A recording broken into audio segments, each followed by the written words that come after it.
এইখানে এতদিন ধরে যারা আপনাদের অত্যাচার করেছে, নির্যাতন করেছে, আওয়ামী লীগের সেই দস্যুরা তারা আজকে পালিয়ে গেছে, তাই না? কে পলাইছে?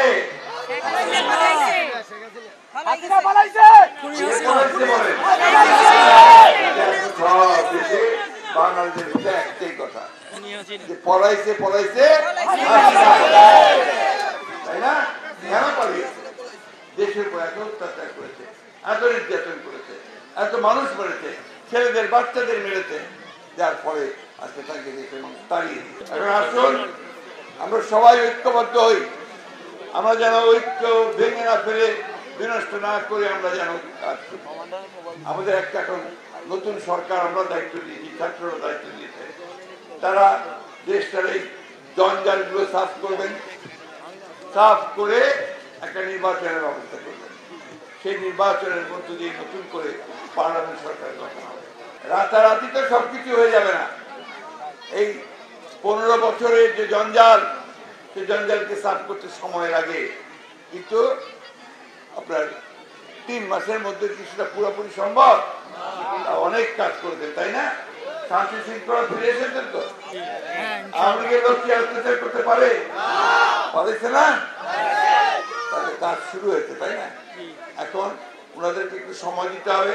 ওনারা কাজ শেষ করে ফেললে নিশ্চয়ই নির্বাচন হবে এবং জনগণের সরকার হবে। তো আমরা বলেছি এটা একটু তাড়াতাড়ি করলে ভালো হয়।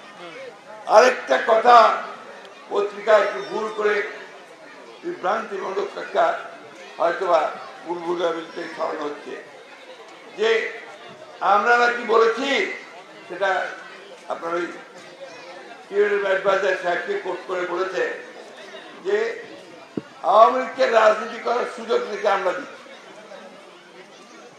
এই কথাটা সঠিক হয় নাই। কত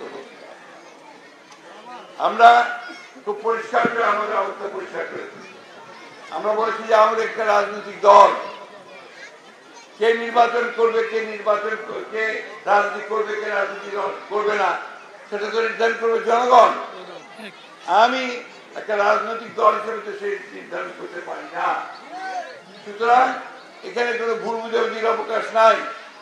আমরা কখনোই কাউকে কোনো দলকে নির্বাচন করতে দিতে মানা করিনি, কিন্তু যারা হত্যা করেছে, যারা মানুষ খুন করেছে, যারা অন্যায় করেছে, দেশের আপনার সম্পদ নষ্ট করেছে, বিদেশে টাকা পাঠিয়ে দিয়েছে, তাদেরকে অবশ্যই হাসিনা সহ সকলকে নিয়ে সেখানে বিচার করতে হবে, তাদেরকে শাস্তি